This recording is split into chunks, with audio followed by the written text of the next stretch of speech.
falta un tornillo, que venga un mecánico. ¿Para qué, don Carlos? A ver si te puede arreglar.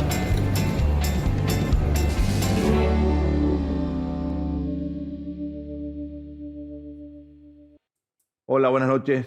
Bienvenidos a esta nueva edición de El Tornillo, aquí en el canal de la ciudad. No estamos con la remera de la selección, no tenemos gorrito. Pero estamos con los nervios nerviosos. Pero no se crean que estamos tranquilos, no estamos tranquilos. La posición va por dentro. Es un parto. Estamos manija como todos ustedes con el Mundial, es inevitable que así sea. ¿Ves? Esta situación tan singular que vive la política argentina genera un conjunto de interrogantes, algunos de los cuales seguramente no podemos contestar, pero lo vamos a plantear de todas maneras. Cuando conocimos vos y yo hace un par de días, Horas. el desafío central era la consolidación de la democracia. Totalmente. Me acuerdo, de hecho, ¿te acuerdas de ese congreso en la Facultad de Derecho? Totalmente. Cuando vinieron referentes de todo el Todos. mundo, vino Ackerman, Todos entre vinieron. otros, ¿no? Estaba Carlos Nino, por supuesto, que fue el que lo había promocionado. Del Consejo de El Consolidación. Consejo para la Consolidación que lo había Linz, organizado. con Linz. Nada menos, Juan Linz, un ídolo nuestro.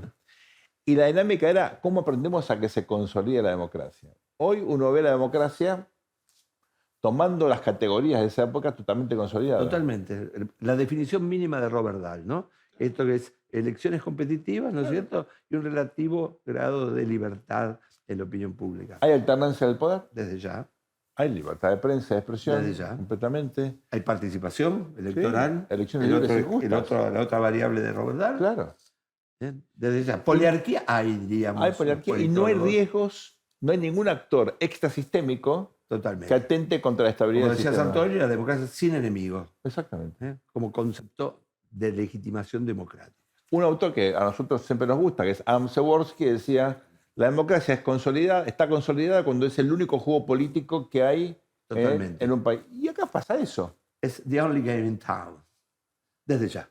Ahora, paradoja, tenemos una democracia consolidada y sin embargo baja calidad institucional. Así es. Bueno, Explícame eso. ¿vos te acordás en Salamanca, Sí. cuando estábamos, que hubo un seminario que organizamos en la cátedra Andrés Sarmiento. y que vinieron gente del socialismo, Sí. estabas vos, y que charlábamos de que por ahí... Estaba era Ludolfo como Para- decía- estaba Ludolfo estaba Paramio. Ludolfo Paramio. Y que justito charlábamos, y en la mesa donde estábamos los dos surgió esta cuestión que decía del Valle Berlucea, este diputado socialista, que quizás la democracia iba a tener su consolidación cuando se hubieran apagado los destellos de la vocación por una democracia participativa, ¿no? Y parecía eso, que tenían que apagarse de alguna manera las ambiciones un poco desmesuradas, esas ilusiones y por otro lado esas promesas incumplidas e incumplibles para consolidar. Pero por el otro lado lo tenemos a Guillermo O'Donnell que dice, cuidado, Claro. porque cuando uno baja la guardia, cuando uno se acostumbra, cuando uno naturaliza, ahí empieza la muerte lenta de las democracias, ¿no? Que es un poco el riesgo El riesgo. que Que estamos siempre, viendo. bueno, ¿no? Viste, la cultura cívica estadounidense, de la que decía Almond, era, bueno, participamos cuando nos tenemos que activar y después estamos en la pasividad. Claro, El no es problema una con- constante. Hay momentos de mayor Hay un participación momento, y momentos de menor claro, participación. Hay diástoles y sístoles, y encima, en términos de una sociedad en grupos, no una sociedad masiva. Almond y Verbo, un libro fantástico de la década del 60 que se llama La cultura cívica. La cultura cívica, ¿no?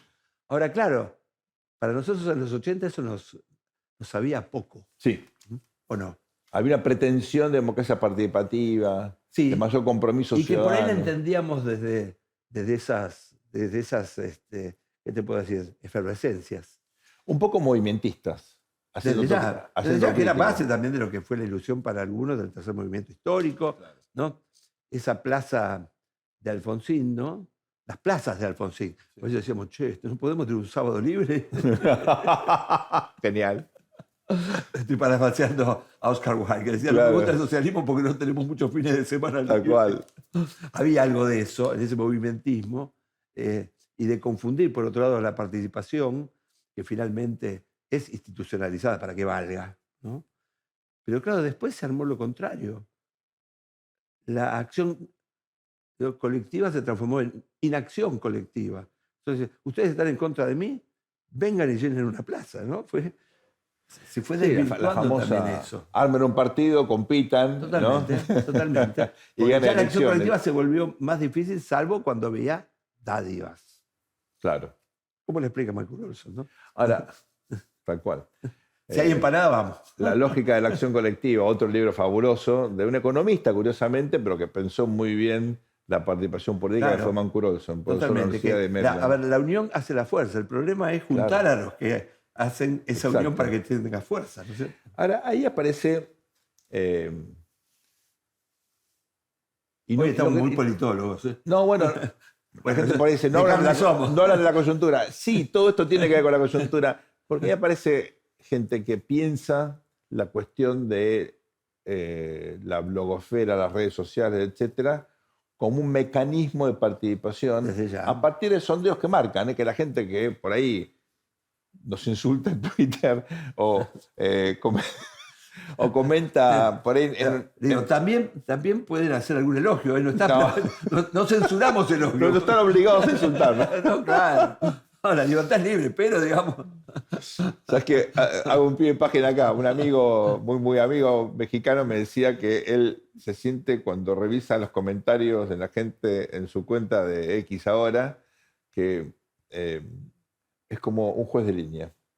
Si levanta la bandera, lo insultan. Si no levanta la bandera, también lo insultan. Yo me siento como en casa. Debo decir.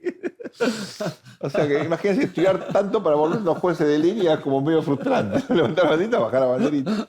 Pero volviendo al punto, ¿vos crees que, bueno, digo, hay estudios que marcan la sensación o la autopercepción que tienen quienes participan del Sí. debate ciudadano vía redes sociales, comentarios en, por ejemplo, en sitios periodísticos, cuando ven a alguien que escribe un artículo y dice, ¿cómo vas a escribir esta cosa? Claro.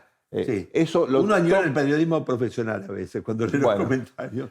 O cuando llaman a un medio de comunicación a hacer una denuncia, eso lo toman como una participación Sí, política. Sí, en términos estadísticos lo es, ¿no es cierto? Pero el tema de la virtualidad también es una participación sin costos. Y uno dice, a veces eso entonces queda en una participación que no es valorada. Claro. La participación tiene que tener sus costos, evidentemente, para que la democracia sea algo valioso. Si no, solamente participan los que participan casi egóticamente, ¿no? Porque muchas veces cuando uno va a hacer los comentarios, son expresiones que se alinean casi con eso tan divertido que es no tener super yo, o sea, decir lo que se te cante, ¿no? Especialmente cuando es desde el anonimato. Tal ¿no? cual, ¿No? tal cual. Después en la calle, como decimos siempre, no te saluda, profesor, ¿cómo Sí, estás? sí. Y vos sabés que ese señor anónimo que te puteó es esa misma cara tan sonriente que dice, fuiste mi mejor profesor, ¿y por qué me puteaste tanto? Claro. Así Un que, mimo bueno. cada tanto viene Claro, bien, ¿no? Claro, entonces, digo, esta virtualidad en un punto desvirtúa, ¿no? Haciendo juego de palabras, lo que era la participación como la pensábamos clásicamente. Aparte, la participación era con argumentos, intercambiando Claro. argumentos. Después, vos fíjate que la participación quedó como militancia, que es una palabra, digamos, casi ambigua. No, ¿no? obvio. Porque militancia, bueno, militancia viene de lo militar, y lo militar en general es jerárquico, y te dan una Por orden, anda a supuesto. pintar, ¿no es cierto? Claro. Saludá. Claro. ¿no? Lo que Claro. se mueve se saluda y lo que no se mueve se pinta, ¿no? Bueno, Tal cual. en política quedó pintar, ¿no? Por suerte después apareció la virtualidad, pero digo, se han transformado como ejércitos que se putean, ¿no? Entonces la participación ahí, ¿qué es? Bueno, es mejor que se insulten a que se maten o que Desde ya, desde ya. Y ese es un gran sigan enigma. insultándose si piensan en alguna alternativa, ¿no? Totalmente. Y ese es uno de los grandes enigmas, y creo que nos falta para descularlo, Mm. que es esta cuestión de que la virtualidad está tomando carácter propio y que no tiene una conexión directa con la realidad. Y que inclusive eso lo podemos trasladar, por ejemplo, al caso Adorni, donde, bueno, se presentaron las evidencias, sí, pero en términos virtuales, digamos. En términos materiales, no. Pero, sin embargo, hay una cesura ahí. No sé si me explico, pero, digamos, que el presidente lo sostenga, está diciendo, pero él ya explicó, ¿no? Es interesante porque ahí uno empieza a, sobre todo, especular, porque la verdad que Sí, lamentablemente... no somos mosquitos ni micrófonos de la Exacto. CIDE. Pero tenemos allí alguna evidencia de que en efecto el gobierno considera que el costo electoral del, entre comillas, escándalo Adorni es acotado. Es acotado. Que en definitiva la economía, la seguridad Totalmente. y la polarización se van a encargar de dejar en el margen y que al final del día el que te va a votar te va a seguir votando y si no te vota en primera te va a votar en segunda vuelta. Totalmente. Sí, eso es el cálculo, digamos, de la política, ¿no? Ahora, también hay una cuestión, te diría, casi epistemológica. Esto es, a ver qué es verdad y qué no es verdad. Porque nosotros estamos muy acostumbrados en los mecanismos, por lo menos de la política occidental y de la sociedad occidental, a tener argumentos y evidencias. Exacto. Así es la ciencia, así es la justicia y así de alguna manera la democracia, ¿no? Cada uno poniéndole más retórica, otro poniéndole más evidencia. No, pero el argumento está basado en hechos, en datos, Se en supone. evidencias, en aprendizaje. Pero cuando ¿no? vos pasas a la virtualidad... En interpretaciones que eran subjetivas, pero bueno, siempre Totalmente. había... ¿no? Y en vez de ser una foto, aunque sea con Photoshop, ahora tenés al presidente que es un emperador romano, ¿no? Con una cabeza de león, digamos, y jugando ovejas y caranchos y cucarachas. Y bueno, esto estamos en otro nivel de metáfora. Sin embargo, la metáfora pasa a ser la realidad donde se convive en el celular, eso te digo, ¿no? Sí. Y entonces se pierde el tema de la evidencia y también lo de los argumentos. Los argumentos pasan a ser insultos y las evidencias pasan a ser inteligencia artificial. Al mismo tiempo, siempre está la pregunta de lo bueno de lo malo, ¿no? Tenés el escándalo Adorni. ¿Qué tiene de bueno? Y que la gente mira eso y no mira otras cosas probablemente más significativas. Estamos en estos días viendo un presidente que busca reforzar su poder con, por ejemplo, una limitación en el proceso de selección de jueces de la Corte, el famoso decreto 222 del año 03. Totalmente. En mi opinión, lo mejor que hizo Néstor Kirchner en todo su mandato, o el kirchnerismo en los 3 mandatos. Sí, eso que hablamos de participación, ahí sí, ¿no? Se incrementó la sociedad participación civil, social, sociedad ciudadana. con capacidad de incluso impugnar designaciones, candidaturas de jueces de la Corte, ¿no? O al mismo tiempo la limitación a la Oficina de Presupuesto del Congreso, que tal vez ustedes no recuerdan qué es, pero es una copia de una institución que en Estados Unidos fue creada luego de Watergate para controlar en tiempo real lo que gasta el Poder Ejecutivo, para que no se pierda en el laberinto de un presupuesto kilométrico, renglones de gasto público que autoriza el Parlamento, el Poder Ejecutivo, y el Ejecutivo después hace lo que quiera. Totalmente. La opacidad avanza. Bueno, exacto. Se creó la Oficina de Presupuesto del Congreso. Acá, en la época de Mauricio Macri, por una iniciativa de la sociedad civil, se emuló la misma institución. Claro, el año pasado, en el contexto del debate por el financiamiento universitario, esta oficina, bueno, mostró que no era demasiada plata la que estaba presentando las universidades. No hacía la diferencia en términos del famoso superávit fiscal que quiere el presidente. Y algo parecido ocurrió con la famosa cuestión del financiamiento de la discapacidad. La oficina de presupuesto contradiciendo al Poder Ejecutivo. ¿Qué quiere hacer el presidente ahora? Limitar los informes. O sea, que nadie lo contradiga. La opacidad avanza. Entonces, eso hay que tener cuidado, porque, fíjense, no estamos hablando de esta cosa, estamos hablando de Adorni, que al final del día es algo marginal, ¿no? Es algo marginal. Y ya se ha transformado en marginal. Claro. ¿No es cierto? ¿No? Porque uno dice, y finalmente, vos fíjate que el costo se pagó, entonces vamos a sacar el beneficio por lo menos de esconder lo demás. Hablando del Mundial, lo que hace Adorni en ese sentido es correr la marca. ¿Vieron cuando el 9 se corre y se lleva la marca? Y se lleva la marca y ahí entra Messi y puede hacer el gol. Claro. Exactamente eso está haciendo Adorni. Totalmente. Él se arrastra la marca y el presidente acumula más poder, ¿no? Totalmente. Así que lo están usando también al Y pobre finalmente, Adorni. cuando uno mira la Constitución, el Congreso, por ejemplo, puede tener el voto de censura Claro. y el presidente puede renombrarlo. Sí, No claro, hay nada, por supuesto. no hay nada que impida No, que si es removido se lo ponga de vuelta. No, claro. Así que todavía falta tanta tela para cortar. Vamos ahora a nuestra sección Contratapas para hablar de un libro súper interesante y muy, muy, muy vigente.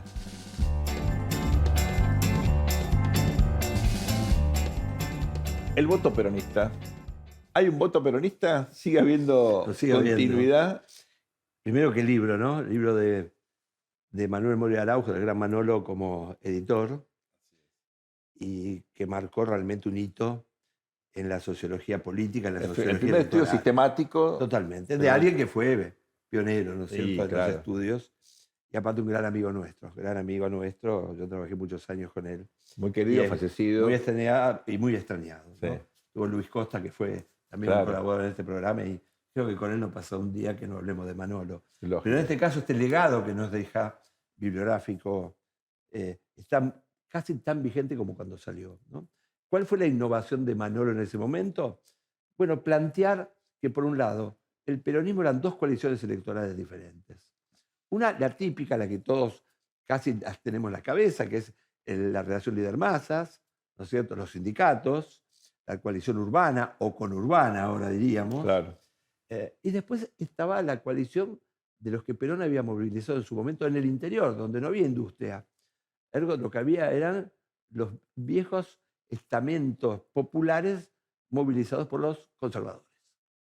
Entonces, el peronismo era ese voto extraño, que en Inglaterra sería una mezcla de laborismo y de Tories, ¿no? Así es. Ese milagro del peronismo. Y la segunda cuestión, también muy vigente, porque esta cuestión está vigente, se ve en la división del peronismo hoy, entre Kicillof y los gobernadores, Claro, ¿no es cierto? por Está ejemplo. muy claro, muy claro. Y la otra también muy clara es que el principal predictor del voto es sociodemográfico. Y no, los sectores populares, ambos sectores populares, ¿no es cierto? Los estructurados, o sea, los sindicalizados, que cada vez son menos, y los no sindicalizados, que en general en el mundo votan conservador, los sectores más bajos, los estratos menos favorecidos, ¿no? Estos en general se inclinaban por una opción peronista. Hoy diríamos, no tenemos partidos como tales tan fuertes, pero sí tenemos polos. ¿no? Y en estos polos hay, de alguna manera, esa persistencia sociodemográfica que Manuel Moria Araujo nos señalaba a principios de los 70. ¿no? Así que un libro ultra vigente. Luis, el fenómeno de la informalidad económica, ¿hasta qué punto pensás vos que altera esta caracterización? Bueno, es muy interesante porque varios estudios señalaban que el peronismo mutaba y se transformaba en un partido que había sido, digamos, una mezcla de empleo público, de poder de los sindicatos y asistencialismo, en un partido casi asistencialista, no existencialista. Hoy yo estoy medio existencialista. Asistencialista. Ahora, ahí tenemos un problema, porque cuando impera solamente el dinero, la identidad se fuma. Claro. Entonces, prácticamente después de que aparecieron estos artículos que hablaban de la mutación del peronismo, un señor de Narváez, el Colo, ¿no? le gana al peronismo oficial en el 2009 de una manera estruendosa. ¿no? Entonces, ahí, claro, los que eran los dueños del asistencialismo jugaron al mejor candidato arriba. O sea, los intendentes pasaron a ser esos bastiones del asistencialismo que jugaban al mejor postor en términos de quién lo podía llevar al triunfo. Así que ahí se da todo una cuestión de, por un lado, se aflojan las identidades, pero sin embargo, eso se mantiene dentro de los mismos polos. Y si vos hoy tenés gente que gana por encima de los polos, es porque ese candidato fue el ambiguo. Massa comía de los dos lados, pero cuando Massa se fue del lado del kirchnerismo, perdió los disputas que tenía de este lado. Y Milei también flotó por arriba, fue transversal, pero en la última elección ya fue, digamos, lo que se considera un no peronista, un vivario, un gorila. Así es. Un tema fascinante, un libro fascinante que lo recomendamos enfáticamente. Y recordando Luego a Manolo. sí, claro. Esta muy breve pausa, vamos a darnos un lujazo con Luis, porque vamos a entrevistar a Norma Morandini. Ustedes la conocen, fue periodista, política, es una persona, primero encantadora, que tiene una visión muy, muy especial de la política, una historia de vida muy, muy rica. No se la pierdan, ¿eh? Norma Morandini, después de este muy breve corte aquí en El Tornillo. No se vayan. Al mundo le falta un tornillo, que venga un mecánico. Segundo bloque aquí en El Tornillo, les habíamos prometido, tenemos a Norma Morandini con nosotros. Un lujo que nos vamos a dar esta noche. Un gusto, Norma, tenerte Gracias, aquí en El gracias. Tornillo. Gracias por la confianza. No, por favor, es historia. Hacía mucho que queríamos tenerte.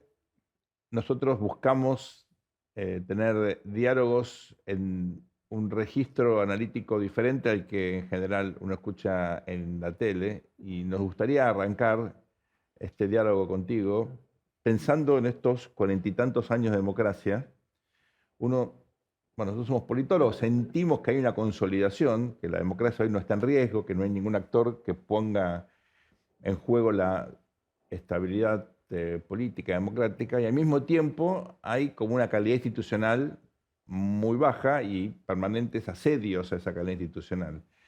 En esa paradoja, la primera pregunta es, cuando comenzó este proceso, vos estando con una pata en los medios, en la sociedad civil, también en la política, ¿pensabas que el resultado de la consolidación iba a ser esta democracia? Empiezo por el final y Dale. digo no. Y entonces, como tengo perplejidad, tengo también mucho cuidado de no hacer sentencias, como a lo mejor las pude hacer hace 40 o 50 años atrás. Ahora mi vida se confunde mucho con la historia de este país, de nuestro país.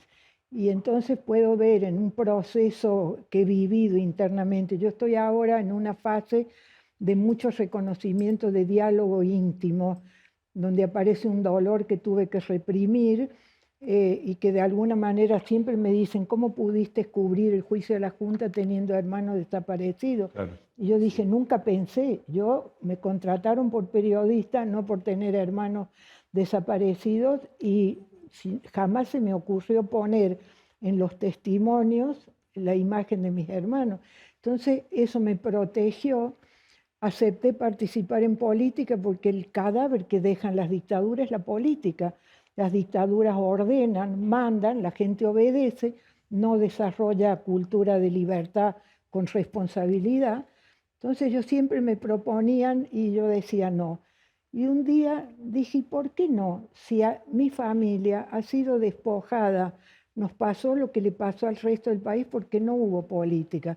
Entonces, a mí me parece que lo que nos ha pasado, hemos rehabilitado las leyes, tenemos leyes progresistas, tenemos la Constitución del 94, pero yo he aprendido que no alcanza con criticar a la dictadura. Acá hay un alto grado de conciencia contra la dictadura, pero ser democrático no es hablar contra la dictadura, ¿no? Solamente una negatividad. Entonces, fíjense ustedes, este año se cumplieron 50 años del golpe y es la primera vez que hablamos del golpe, no de la dictadura. Entonces pudimos entender qué lo había precedido, por qué había desencadenado en ese golpe. Entonces me parece, para simplificar, criticando lo que yo hago, lo que critico, simplificando, me parece que hemos ido muy lejos en denunciar, pero no hemos anunciado, no hemos enseñado, no hemos hecho pedagogía. Y para traer un tema de actualidad, no perderme en la anécdota, pero decir, el jefe de gabinete, ¿qué función cumple? Si uno pregunta, nadie sabe porque no hemos explicado que es una figura nueva de la Constitución reformada y que está obligado a ir cada mes al Parlamento. Por eso el Parlamento tiene potestad para decir, si me mentiste es porque voy a creerte. Claro. Pero me parece que está, es decir, nuestra baja institucionalidad me parece que es porque no compartimos el mismo idioma. La democracia no quiere decir para todos lo mismo. Yo creo que el kirchnerismo y el peronismo, que es una concepción de poder, que hablan de movimiento, no de partidos, que se va detrás de un líder, que hay un deber obedecer. A mí en la política siempre me impresionó la obediencia. Yo veo ahora tantas chicas jóvenes, yo que he peleado por la paridad y demás, y tengo ganas de decirle, chicas, no era para esto, ¿no? Y por otro lado, la democracia es el sistema más generoso porque no te pide requisitos. Totalmente. Cualquiera de nosotros es competente para representar a otro. Te exige una edad, que seas oriundo de un lugar o que vivas 2 años. Pero ¿qué responsabilidad tenemos como ciudadanos en la idoneidad? Totalmente. La idoneidad es un valor, Totalmente. ¿no? La ignorancia ciudadana finalmente da muchos grados de libertad, ¿cierto? Porque al no saber no exigimos. Y en la figura del jefe de gabinete, ¿no es cierto? No se la atendió como se debía desde ningún punto de vista, ni siquiera desde la ciencia política. No lo tomamos en serio. Y finalmente entonces no hubo jurisprudencia sobre el tema. Cada presidente tuvo el jefe de gabinete que quiso. ¿no es cierto? Algunos lo ensalzaban, otros lo escondían, otros lo combatían, ¿no? Y finalmente este caso es un caso... A ver, ¿cómo explicás esto? Si podemos El no explicarlo. cumplimiento de la ley, porque citamos a Nino y hablamos del país, pero Bueno, no al hemos margen de hecho la ley. nada, no hemos hecho nada. Yo te digo, ¿qué aprendí en mi paso por la política? La complejidad del Estado. Claro. Yo como periodista estaba con el dedito así diciendo, hay que. Y cuando dice, no, esto es muy complejo, Es muy complejo. la relevancia del diálogo, es decir, la negociación no es trueque. Nosotros no hemos reemplazado, ¿qué me das que te doy? Votame esta ley y yo te doy esto otro. Entonces hay como un vacío de lo que realmente cada concepto quiere decir. Entonces, si uno no comparte el idioma, yo no puedo hablar con un chino porque no hablo chino. Claro. Entonces, con una persona que tiene una concepción populista, autoritaria, que se ha naturalizado, a mí me molesta mucho, bueno, me molesta, sí, cuando me dicen, es lo que hay, pero no es un destino. Si uno sabe que somos así, es lo que hay, ese levantarse de hombros todo el tiempo. Entonces me parece que esto es decir, la posibilidad de una conversación adulta en el sentido de que la relevancia es el respeto a la pluralidad. Si fuéramos todos iguales no hace falta la palabra. Ahora, en eso claramente hemos retrocedido, porque se ha cambiado la palabra por el insulto. Y el insulto, si hace algo, es no conectar, no poder conversar, sino poner una Pero muralla. habla del que insulta, no de uno. Yo recordaba hoy, hice un curso de ética con Restrepo, que era el gran maestro de Colombia. Y me acuerdo, nunca me olvido, dijo, vamos a hablar de los males, no de los malos. Yo digo, podés hablar perfectamente de los males, sin ofender, sin de insultar, sin decirle al otro mentiroso. Lo que tenés que hacer es desarmar la mentira para que la ciudadanía distinga si es mentiroso o no. Entonces, ¿qué otra distorsión nos hay? Que hoy se confunde al bloguero con el periodista. Y un bloguero es una persona que tiene libertad de expresión, por suerte, que se ha democratizado, pero que es asimétrico, porque yo pongo el cuerpo, digo mi nombre, te coso. Si vos me insultás anónimamente, Claro. yo no puedo. Bueno, y si ¿No además... estamos un poco terraplanistas? Digo, donde me interesa más o me gusta más la mentira propia que la verdad ajena, ¿no es cierto? La evidencia ya no es tan fuerte como antes. A veces con Sergio decimos, es la época de las contradicciones no contradictorias, ¿no? Y en el caso de Adorni pareciera que esto se ve muy expresivamente, ¿no? Porque para los tifosi puede aparecer, digamos, todos los dedos, el prontuario, lo que sea, pero, digamos, no entran las balas, ¿no? Me parece que antes éramos más perceptivos frente a las evidencias. ¿Te parece? Primero que Por ahí estoy viejo y estoy convertimos, se hablando viejo convierte en delito lo que no es delito. Si a un funcionario no le gusta lo que uno dice, no es delincuente, es alguien que está discordando Totalmente. de eso.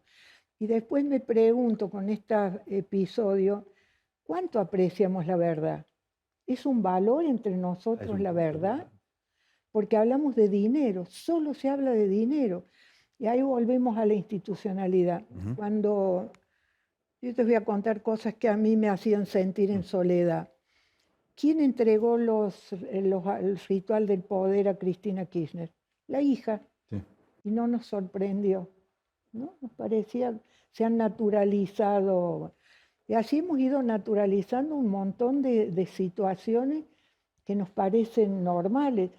El presidente tiene todo el derecho a decir, a usar el tuit, pero no es lo mismo la responsabilidad que tiene un presidente o cualquier funcionario sobre el ciudadano de a pie, no es simétrico, no puede haber Eso un lo hemos puesto ahí diálogo. arriba. Ahora, Norma, ahí aparece una contradicción porque el presidente tiene una visión muy transformacional en lo económico, aspira a poner al país una vez más en el sendero del desarrollo, remite a la experiencia de la Organización Nacional, 1880-1930, y curiosamente tiene una postura de desconfianza de la política antiestatal, cuando aquella experiencia fue muy política y sobre todo tuvo en el Estado uno de los vehículos más importantes de la construcción de una nación. ¿Por qué pensás que hay esta especie de contraste entre una visión económica tan ambiciosa y una cosa política tan escueta? Algunos de nuestros colegas creen que es una manifestación de esta desconfianza de la política, que detrás de la postura antisistema hay una postura antipolítica bastante autoritaria. Sí, o sea, antidemocrática, porque la izquierda no cree en la democracia. Claro. Mi generación no creíamos en la democracia. La expresión de la democracia burguesa era una cosa, bueno, el peronismo tampoco cree en la democracia. El peronismo tiene una concepción de movimiento, unas veces son de derecha, otras de izquierda, hay un líder. No hay nada más antidemocrático que ir detrás de un líder al que no es que se respete, se reverencia. Cuando decía de las distorsiones, yo recuerdo cuando rifaron la dieta. Yo decía, ¿cómo vas a rifar la dieta? Porque estás dándole al Congreso un valor, un precio. Claro. Gastas mucho, mañana te cierro. Y me parece que lo que nos pasa en nuestra cultura, para responder lo que me preguntas, es que tenemos precios nada más, no hay valores. Entonces, yo no vivo en la macroeconomía. Me parece fantástico lo que está pasando. Confío en los que saben y entiendo que hay una macroeconomía, pero yo no vivo en la macroeconomía. Lo que a mí de este periodo me da tristeza es que se ha cancelado la participación ciudadana. Es decir, esto es lo que ha dejado, yo creo, el kirchnerismo también.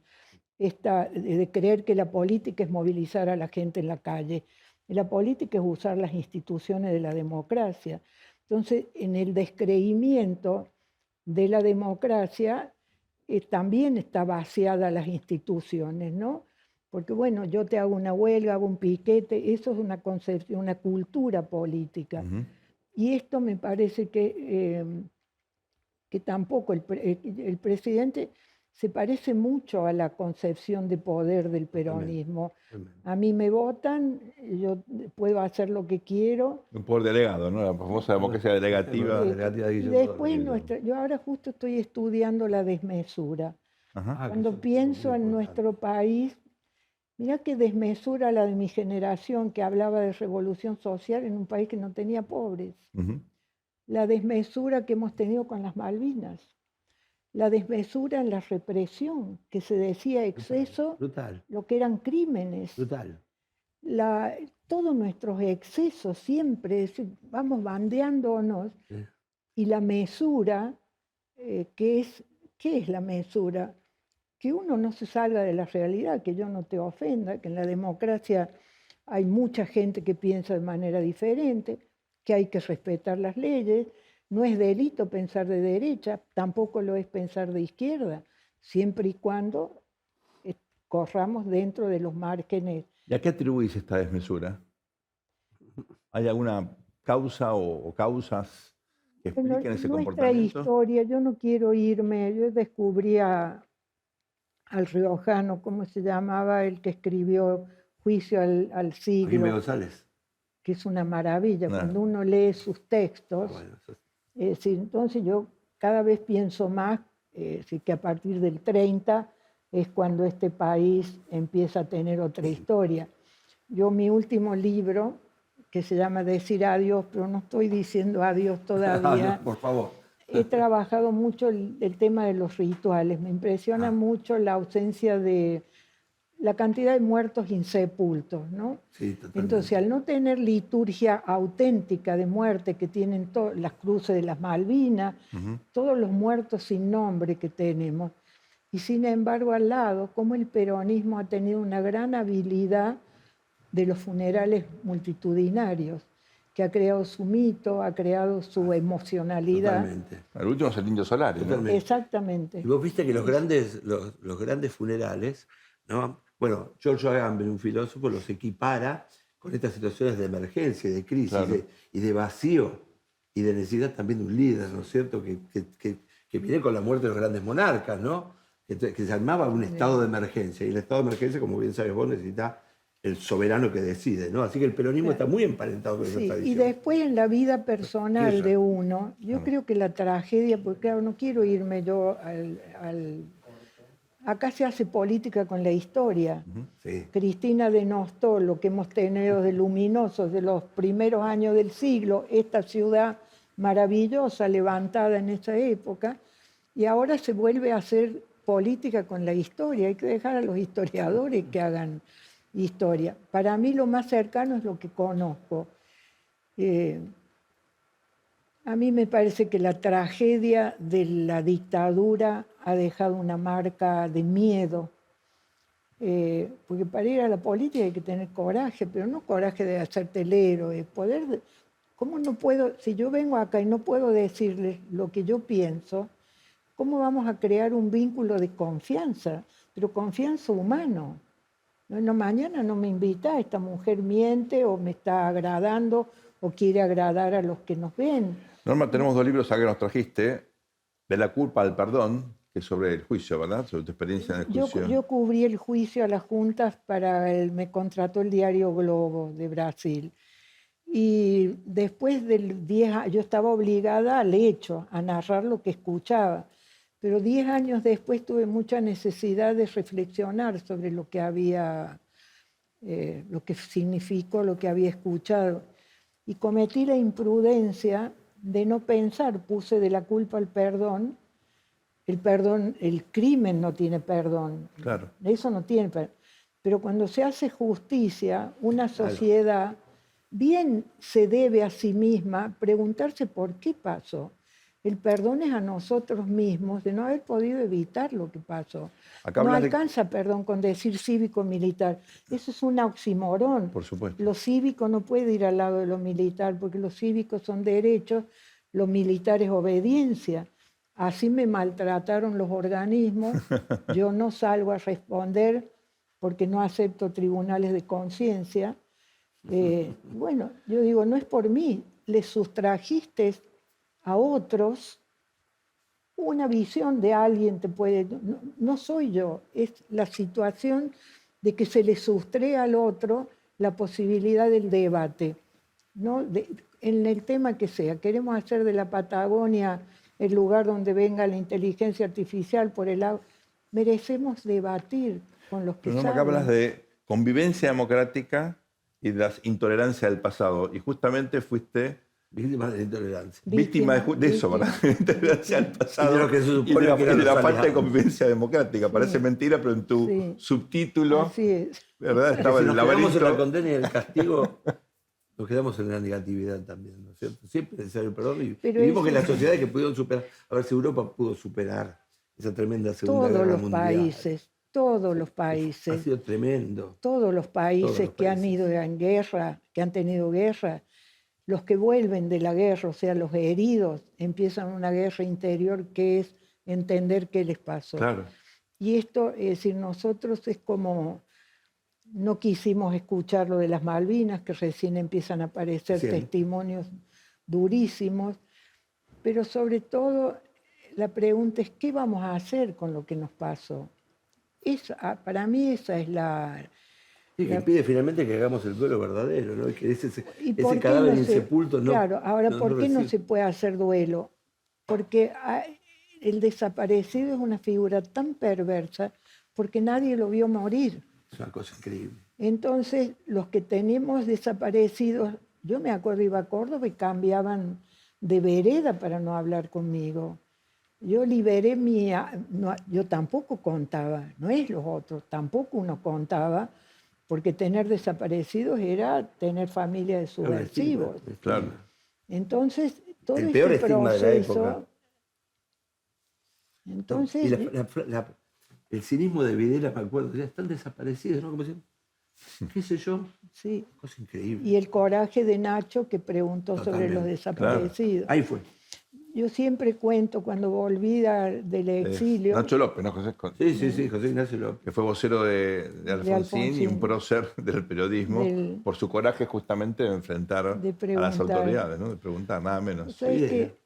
Yo volví después de las Malvinas, todavía había tren a Córdoba y había vagón comedor y me acuerdo que además te sentabas al azar con personas que te Claro. ponían. De las 4 personas sentadas al azar en un tren, las 4 teníamos desaparecidos en la Wow. familia. Ninguno le dijo al otro el nombre. Lo fuimos deduciendo. Qué brutal, ¿eh? Bueno, a la Esa es medianoche una escena de la película. nos abrazamos, ninguno le dijo al otro su nombre y cada uno fue a su camarote. Y yo siempre traigo eso, si en un tren al azar pasa esto, eso te da la dimensión de lo que nos ha pasado. Entonces a los jóvenes que hablan de la dictadura, que los han envenenado ideológicamente, digo, chicos, piensen en lo que se salvaron. Claro. Ustedes han nacido en libertad, Totalmente. tienen responsabilidad con esto que tienen, que es la libertad. Pero cuando hablen de la dictadura, piensen en lo que se salvaron. Bueno, nosotros fuimos muy afortunados de estudiar en los últimos años de la dictadura, ya cuando estaba, ¿no es cierto?, exánime de alguna manera. Y sin embargo teníamos terror absoluto, me imagino. No, lo pero que había un fue. clima de apertura distinto, ya circulaban otras ideas. Sí. Pero Pre-Malvinas, el último año a Pre-Malvinas fue duro, ¿no? Pero digo, lo que fue entonces antes, fue la represión No, por absoluta. supuesto. ¿Qué pensás como protagonista de todos estos años que la Argentina puede rescatar positivamente? ¿Qué elementos? Yo creo siempre, ¿no? Cuando yo veo a los jóvenes hoy con tantas, como que tienen creatividad y están apostando, han caído muchas cosas, es decir, las ideas de, yo me acuerdo haber discutido con gente de mi generación de obviedad, es decir, ¿quién genera riqueza en un país? Generan las empresas, no el Estado. El Estado administra las desigualdades. Yo siempre creo en los que llegan, ¿no? Si ellos tienen su propia... Me impresiona, ahora justo le tengo que contestar a un joven estudiante de periodista, y me da ternura y pena porque veo cómo viene contaminado, cómo ya también no vamos corrigiendo. Yo creo que la universidad pública que defendemos también nos debe una universidad abierta que promueva la crítica, que decir lo que pensás no sea un acto de coraje.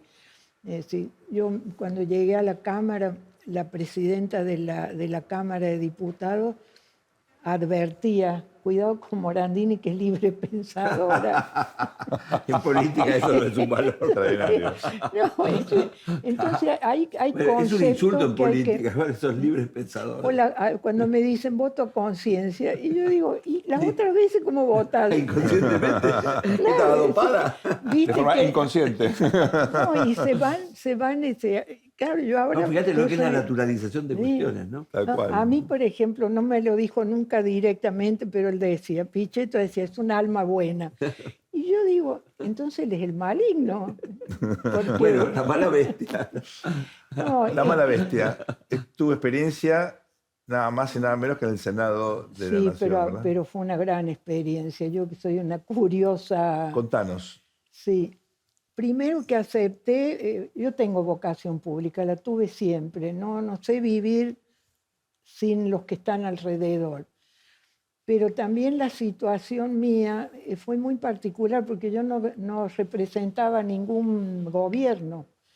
Entonces tuve una libertad que muchas veces digo, ¿y si mi gobernador me decía, si vos no votás esa ley, yo no pago los sueldos? ¿Habría sido tan libre de...? Claro. No lo sé, eso me ha hecho como más comprensiva pero me impresiona la obediencia, ¿no? Que en los partidos haya obediencia, eso... La famosa disciplina partidaria. sí, y Es un tema tópico nuestro, y que ¿no? esté naturalizado, que esté naturalizado. Yo, como diputada, la primera ley que me tocó votar fue la de Cristina para aumentar la representación política en el Consejo de la Magistratura. Yo venía del Poder Ciudadano. Y decía, ¿cómo yo voy a votar esto si yo estoy...? Bueno, y no consulté nada, yo no dije que iba a votar en contra. Y claro, en el grupo mío terminaron votando en contra, pero ellos habían comprometido el voto con Cristina, ¿no? Eso a mí me protegió la inocencia, el no venir de la política. Claro, una trayectoria política partidaria que, y viste, que después, finalmente ni se discute sí, previamente, porque se claro. dice, no, discutimos y después... No, pero no, la se primera bajó. vez que tuve que subir a un palanque, se dice, no, para hacer, cuando era candidata. Y yo me acuerdo que pensé, ¿qué se dice en un acto Partidario. Claro, y me acuerdo que yo tenía puesta una falda de patchwork, de esas que... Me acuerdo que dije, ¿cuándo haremos de los retazos políticos una manta democrática? Y me lo traigo como... Porque es como que uno Es una gran tiene, figura. sí, eso es lo que me sigue... Es decir, hay muchos retazos políticos, pero no hemos hecho Claro. manta democrática. O sea, que sea algo bello, que no esté cosido con hilo vano, que se desarma. Y frente a la grieta, Norma, es algo esencial, es algo que finalmente la propia lógica del sistema, cuando no tenés mucho que mostrar, entonces hagamos del enemigo la figura, digamos, para poder sostener lo propio. ¿Qué es esto? ¿Es artificial? ¿Está esencial en la Argentina? Bueno, yo creo que la Pues es una responsabilidad, porquería, ¿eh? no, la responsabilidad fue del kirchnerismo. Eso está Yo plantado. lo padecí feo. Detesto hacerme de víctima, yo no soy víctima, pero es antidemocrático, porque es un poco lo que les decía antes, no es delito pensar de izquierda, ni lo es de derecha, hay que saber conversar. Eso El se trata. consenso, la posibilidad del debate. A mí me fascinó el trabajo legislativo porque hay que estudiar. En el caso mío, que no tenía partido, que era una anomalía, porque también ser uno es anómalo, pero a mí me obligó a estudiar. Ah, tenés que saber Y de aprendí todo. mucho, y aprendí todo lo que uno puede hacer si realmente, como hay muchísimos legisladores que hacen las cosas bien y en serio. De todos los bloques, ¿eh? Hay que En decir. todos los todos los bloques. bloques. En todos los- y después la gente que hay en el Congreso, los asesores, es gente, uno es los asesores, sino después está la cultura de que el chico llega como asesor, pero busca negociar con el sindicato para tener la planta Sí, es permanente. lógico. Esa distorsión que hay Sí, sí. pero a mí lo que me preocupa es que se ha devaluado la idea del mismo Congreso, que es la casa política por excelencia. Si no hay Congreso, no hay Por democracia. supuesto. Y no hay que reducir el Congreso a lo que gasta. No es así. A veces se lo digo, llevándonos por lo formal y por lo simbólico. El Congreso es un verdadero palacio de la democracia, ¿no? La casa es una casa rosada, pero digo, En la casa de los para que partidos. simbólicamente lo que pertenece... ¿Sabés la emoción que yo cuando ya entré ahí, la emoción que me dio? Es que la catedral de la democracia. Y sobre todo en diputados, porque en diputados sos uno más. Claro. En 257, vos sos uno más. Después te podrás destacar y demás, pero va por otro carril. Eso de que vos estás sentado al lado de otro, que igual que a vos le han Totalmente. delegado Era un paraninfo, responsabilidad, ¿no? El debate. es un... Norma, nos queda muy poco tiempo. ¿Te quedaron amigos en la política? ¿Rescatás humanamente?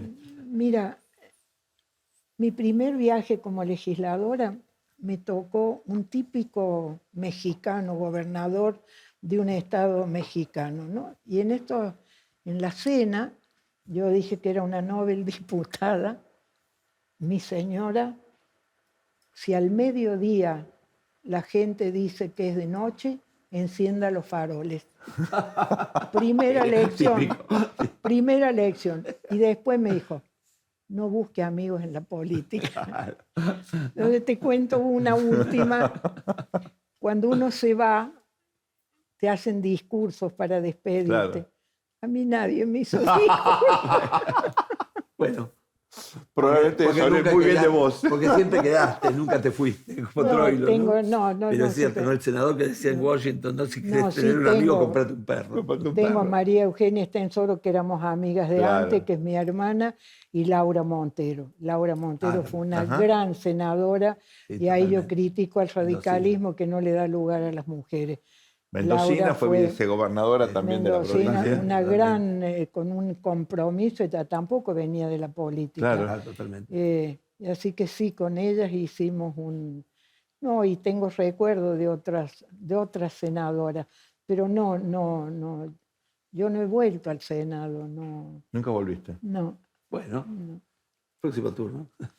Yo tenía 8 empleados y el resto tenía, entonces te pasas a ser incómodo. Sí, Claro. Eso es. Pero no, hay que reivindicar la institución. Posiblemente estemos en un momento que hay que replantear la democracia, no terminar con la democracia. Pero bueno, como hacen en Estados Unidos, que están viendo el tema de las asambleas ciudadanas. Claro, La claro. participación ciudadana es fundamental.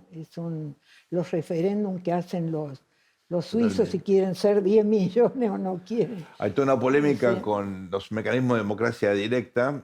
En nuestra disciplina están, por supuesto, los que están a favor y los que están en contra. Claro. Y después la ilusión, ¿no es cierto?, de la eficacia de gestión por la inteligencia artificial. Así que tenemos las dos cosas. La cuestión tecnológica también, que para muchos ese es el representa tema. una Es una amenaza oportunidad. enorme.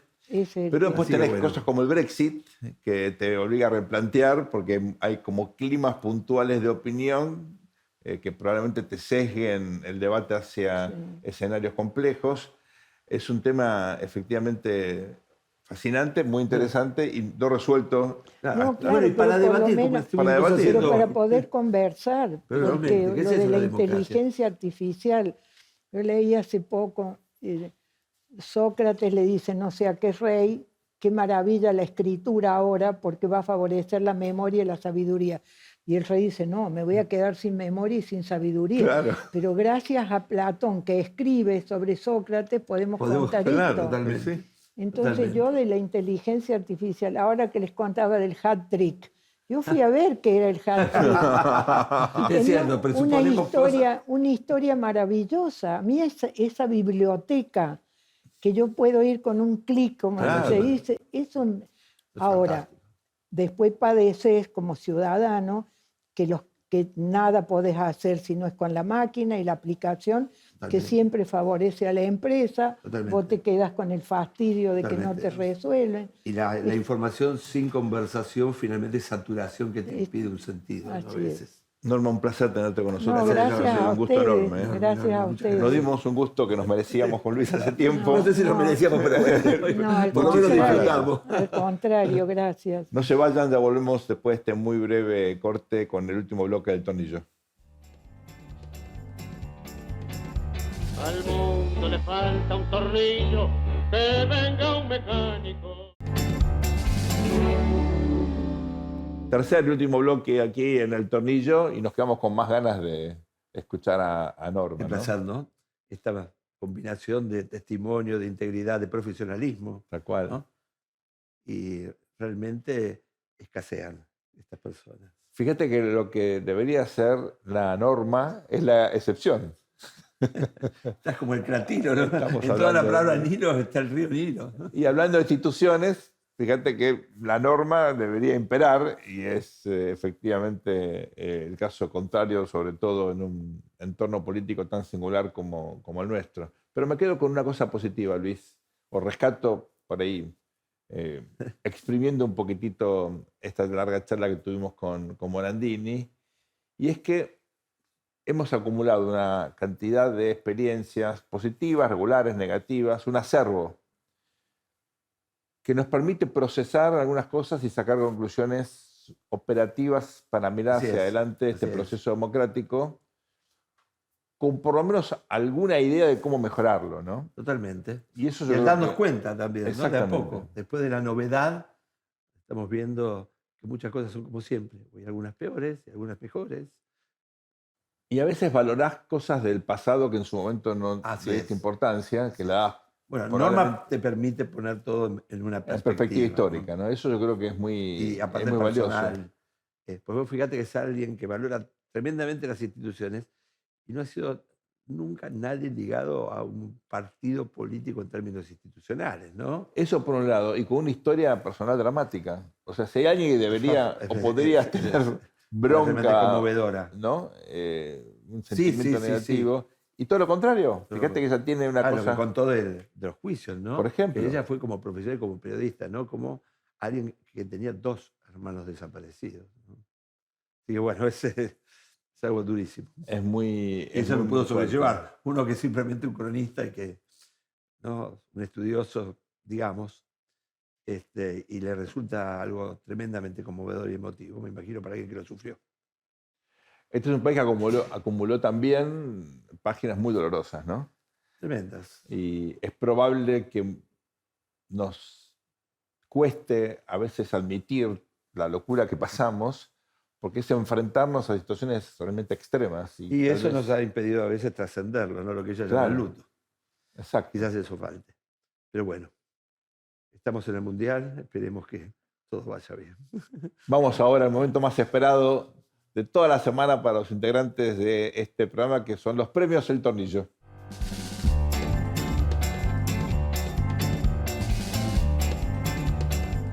El Tornillo Plateado. Esta semana se lo vamos a dar a la experiencia política. Ajá. En un gobierno donde el presidente, la vicepresidenta, la jefa, que es la secretaria general de la presidencia, y muchos integrantes del Poder Ejecutivo no tenían experiencia política previa, se nota, y mucho aquellos que hacen la diferencia gracias justamente a pertenecer a la casta, ¿no? Ahí sobresale el ministro de Interior, Diego Santilli, en negociaciones con los gobernadores, el propio Toto Caputo, que está capitalizando la experiencia durante el gobierno de Macri. Tiene rodaje ya. Pero esta semana sobresalió, en nuestra opinión, Patricia Y Bullrich, sí, claramente. que en el Senado logró, bueno, comprar un poco más de tiempo para el jefe de gabinete, pero al mismo tiempo ponerle una fecha límite, ¿verdad? Totalmente. ¿No? Afirmar su personalidad y su presencia, ¿no? Pero sin embargo, ser alguien que marca un límite, ¿no? Como Carrera en su momento para Juntos por el Cambio, que era la frontera y que hacía que los que querían ir chocaran en ella y volvieran a estar adentro. Algo similar. La experiencia política es fundamental, sobre todo en un gobierno que carece de experiencia política y sobre todo en los momentos jodidos, porque cuando la cosa viene bien, la experiencia... No, claro. ¿no? Totalmente. Pero cuando Cuando uno tiene cañón, uno no necesita puntería, Exacto. pero cuando la cosa es chiquita y uno tiene bajo Ahí calibre, está. Experiencia política, este tornillo es para vos. bueno, vamos a darle el tornillo negro así, azabache, a lo que podríamos bautizar como la opacidad avanza. Este decreto presidencial que reduce lo que era la participación de la sociedad civil en la elección de los jueces y también esto que se está sonando, ¿no? De la Oficina de Presupuestos Legislativos del Congreso, que es la que hace las cuentas, que es la que presenta evidencias sobre cómo se va a gastar y si tenemos recursos, y si sí o si no, ¿no es cierto? Que también enfrentó alguna vez al presidente. Quieren limitarla en el carácter público de sus informes. Así que, muchachos, por ahora, tornillo negro. A ver si lo desenroscamos y lo volvemos a guardar. Y finalmente el tornillo blanco, al director técnico de todos, a Leonel Scaloni. Todes y todis. Buscamos modelos de liderazgos alternativos, gente que pueda hacer su trabajo con seriedad y al mismo tiempo conectarse de forma sana con sus dirigidos, comunicar de manera clara y también hay que decirlo, ¿no? Convertirse con resultados en un ejemplo Humildad, exitoso. efectividad, Es raro eso, ¿eh? es muy raro. Pero parece que los argentinos también podemos ser eso. Ser humilde, ser humano. ¿eh? Yo la humildad la tengo intacta porque nunca la usé. Scaloni, no importa el resultado, en serio, de este mundial. El ejemplo está dado y es muy importante para todos, para los grandes y para los chicos, y sobre todo para los políticos. No importa, pero ganemos, por favor. Y de este modo, manija como estamos, terminamos este programa. Gracias por acompañarnos, que tengan una muy, muy buena semana. Nos esperamos el próximo domingo.